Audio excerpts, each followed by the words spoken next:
And we're back, guys. Coco Gauff, the future of tennis, taking on Lucia Bronzetti. Ciao, Bella. Both of these ladies are amazing. Now, Corey finds herself here after an epic battle with Clara Buell, the French woman, last time out. It's going to be a little different match. And if you follow the channel, I did say it should get easier from here, at least through the fourth round for Coco, because Bronzetti, look, she took out two good competitors, Magdalena Freck and Helena, to get here, but she's dealing with a whole different type of beast here with Coco, the princess of the USA. She's our tennis hero, Coco. Listen, Coco's very fast, the fastest player on tour. She's one of the best defenders on tour. I have her right now as the best defender on tour. That's two categories she's the best at of all the ladies on the female tour.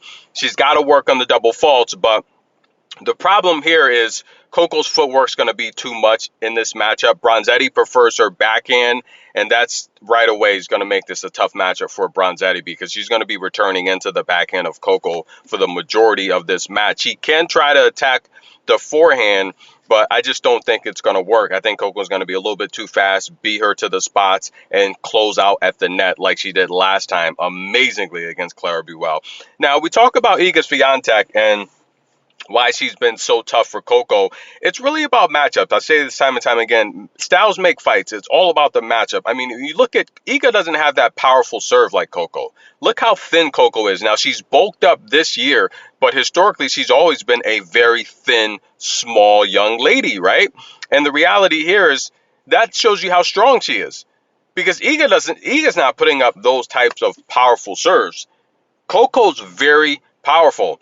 Also, the footwork. I do give Coco the edge when it comes to just overall speed and explosiveness over Iga Swiatek. I do feel like Iga slowed down the last year and a half. She's not as fast as she used to be. She doesn't even do her Nadal shuffle at the net as much. I do think she has knee pain. That's the reason why. But I do see Iga's footwork and her movement slowing down. So the next couple years, don't be surprised if she has a huge decline in productivity and she just becomes an aggressive baseliner where opponents can pick. I think Iga's got a tough match against Yulia Putintseva with those short balls. But nonetheless, Iga does have good serve placement, but she doesn't have the power that Coco has. She doesn't have the speed that Coco has. She doesn't have the backhand that Coco has.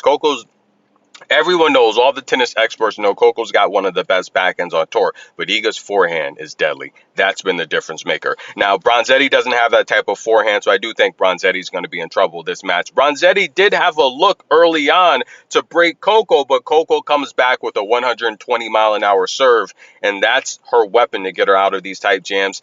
Look, Coco's going to dominate this net area mid-court, and Bronzetti's going to be in trouble. She's just not that great of a net player. Coco holds her first service game. Tennis in a minute. We'll be back.